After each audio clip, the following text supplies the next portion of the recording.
चलिए दोस्तों, सुनते हैं हरिशंकर परसाई जी की व्यंग्यात्मक कथा दो नाक वाले लोग। मैं उन्हें समझा रहा था कि लड़की की शादी में टेम टाम में व्यर्थ खर्च मत करो, पर वे बुजुर्ग कह रहे थे, आप ठीक कहते हैं, मगर रिश्तेदारों में नाक कट जाएगी। नाक उनकी काफ़ी लंबी थी। मेरा ख्याल है नाक की हिफाजत सबसे ज़्यादा इसी देश में होती है, और या तो नाक बहुत नरम होती है या छुरा बहुत तेज, जिससे छोटी सी बात से भी नाक कट जाती है। छोटे आदमी की नाक बहुत नाजुक होती है। यह छोटा आदमी नाक को छिपा कर क्यों नहीं रखता? कुछ बड़े आदमी जिनकी हैसियत है इस्पात की नाक लगवा लेते हैं और चमड़े का रंग चढ़वा लेते हैं। काला बाजार में जेल हो आए हैं। औरत खुलेआम दूसरे के साथ बॉक्स में सिनेमा देखती है। लड़की का सार्वजनिक गर्भपात हो चुका है। लोग उस तरह लिए नाक काटने को घूम रहे हैं, मगर काटे कैसे? नाक तो स्टील की है, चेहरे पर पहले ही जैसी ही फिट है और शोभा बढ़ा रही है। स्मगलिंग में पकड़े गए हैं, हथकड़ी पड़ी है, बाजार में से लाए जा रहे हैं। लोग नाक काटने को उत्सुक हैं, पर वे नाक को तिजोरी में रखकर स्मगलिंग करने गए थे। पुलिस को खिला पिलाकर बरी होकर लौटेंगे और फिर नाक पहन लेंगे। जो बहुत होशियार हैं वे नाक को तलवे में रखते हैं। तुम सारे शरीर में ढूंढो, नाक ही नहीं मिलती। नातिन की उम्र की 2 लड़कियों से बलात्कार कर चुके हैं। जालसाजी और बैंक को धोखा देने में पकड़े जा चुके हैं।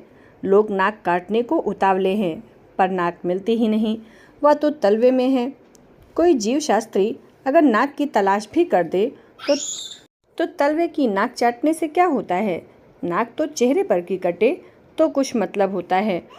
और जो लोग नाक रखते ही नहीं हैं, उन्हें तो कोई डर ही नहीं है। 2 छेद हैं जिनसे सांस ले लेते हैं। कुछ नाकें गुलाब के पौधे की तरह होती हैं। कलम कर दो तो और अच्छी शाखा बढ़ती है और फूल भी बढ़िया लगते हैं। मैंने ऐसी फुलवारी खुशबूदार नाकें बहुत देखी हैं। जब खुशबू कम होने लगती है, ये फिर कलम करा लेते हैं, जैसे किसी औरत को छेड़ दिया और जूते खा गए। जूते खा गए अजब मुहावरा है। जूते तो मारे जाते हैं, वे खाए कैसे जाते हैं? मगर भारतवासी इतना भूखमरा है कि जूते भी खा जाता है। नाक और तरह से भी बढ़ती है। एक दिन एक सज्जन आए, बड़े दुखी थे। कहने लगे, हमारी तो नाक कट गई। लड़की ने भागकर एक विजाती से शादी कर ली। हम ब्राह्मण और लड़का कलाल, नाक कट गई। मैंने उन्हें समझाया कि कटी नहीं है, कलम हुई है। 3-4 महीनों में और लंबी बढ़ जाएगी। 3-4 महीने बाद वे मिले तो खुश थे। नाक भी पहले से लंबी हो गई थी। मैंने कहा, नाक तो पहले से लंबी मालूम होती है। वे बोले, हाँ, कुछ बढ़ गई है।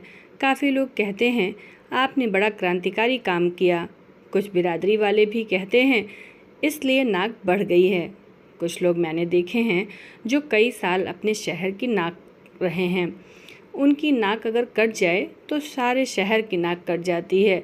अगर उन्हें संसद का टिकट ना मिले तो सारा शहर नकटा हो जाता है। पर अभी मैं एक शहर गया तो लोगों ने पूछा, फला साहब के क्या हाल हैं? वे इस शहर की नाक हैं। तभी एक मस्खरे ने कहा, हाँ साहब, वे अभी भी शहर की नाक हैं, मगर छिनकी हुई। मगर बात मैं उन सज्जन की कर रहा था जो मेरे सामने बैठे थे और लड़की की शादी पुराने ठाट से ही करना चाहते थे। पहले वे रईस थे, यानी मध्यम हैसियत के रईस। अब गरीब थे। बिगड़ा रईस और बिगड़ा घोड़ा एक तरह के होते हैं। दोनों बौखला जाते हैं।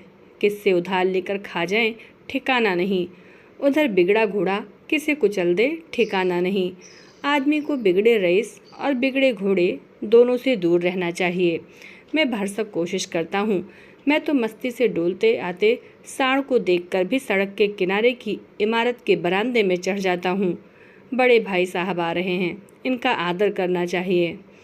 तो जो भूतपूर्व संपन्न बुजुर्ग मेरे सामने बैठे थे, वे प्रगतिशील थे। लड़की का अंतर्जातीय विवाह कर रहे थे। वे खत्री और लड़का शुद्ध कान्यकुब्ज। वे खुशी से शादी कर रहे थे, पर उसमें विरोधाभास यह था कि शादी ठाट से करना चाहते थे। बहुत लोग एक परंपरा से छुटकारा पा लेते हैं, पर दूसरी से बंधे रहते हैं। रात को शराब की पार्टी से किसी ईसाई दोस्त के घर आ रहे हैं, मगर रास्ते में हनुमान का मंदिर दिख जाए तो थोड़ा तिलक भी सिंदूर का लगा लेंगे। मेरा एक घोर नास्तिक मित्र था। हम घूमने निकलते तो रास्ते में मंदिर देखकर वे कह उठते, हरे राम। बाद में पछताते भी थे। मैं तो उन बुजुर्ग को समझा रहा था, आपके पास रुपए हैं नहीं, आप कर्ज लेकर शादी का ठाट बनाएंगे, पर कर्ज चुकाएंगे कहाँ से? जब आपसे इतना नया कदम उठाया है कि आप अंतर्जातीय विवाह कर रहे हैं, तो विवाह भी नए ढंग से कीजिए। लड़का कान्यकुब्ज का है, बिरादरी में शादी करता तो कई हजार उसे मिलते। लड़के शादी के बाजार में मवेशी की तरह बिकते हैं। अच्छा मालवी बैल और हरियाणा की भैंस ऊंची कीमत पर बिकती है। लड़का इतना त्याग तो लड़की के प्रेम के लिए कर चुका, फिर भी वह कहता है अदालत जाकर शादी कर लेते हैं, बाद में एक पार्टी कर देंगे। आप आर्य समाजी हैं। घंटे भर में रास्ते में आर्य समाज मंदिर में वैदिक रीति से शादी कर डालिए, फिर 300-400 रुपयों की एक पार्टी दे डालिए। लड़के को एक पैसा भी नहीं चाहिए। लड़की के कपड़े वगैरह मिलाकर शादी 1000 में हो जाएगी। वे कहने लगे, आप बात ठीक कहते हैं, मगर रिश्तेदारों को तो बुलाना ही पड़ेगा। फिर जब वे आएंगे तो इज्जत के ख्याल से सजावट, खाना, भेंट वगैरह देनी होगी।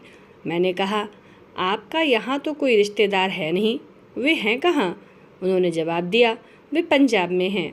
पटियाला में ही 3 करीबी रिश्तेदार हैं, कुछ दिल्ली में हैं, आगरा में हैं। मैंने कहा, जब पटियाला वाले के पास आपका निमंत्रण पत्र पहुँचेगा तो पहले तो वह आपको 10 गालियाँ देगा। मई का यह मौसम, इतनी गर्मी, लोग तड़ातड़ लू से मर रहे हैं। ऐसे में इतना खर्च लगाकर जबलपुर जाओ, कोई बीमार हो जाए तो और मुसीबत।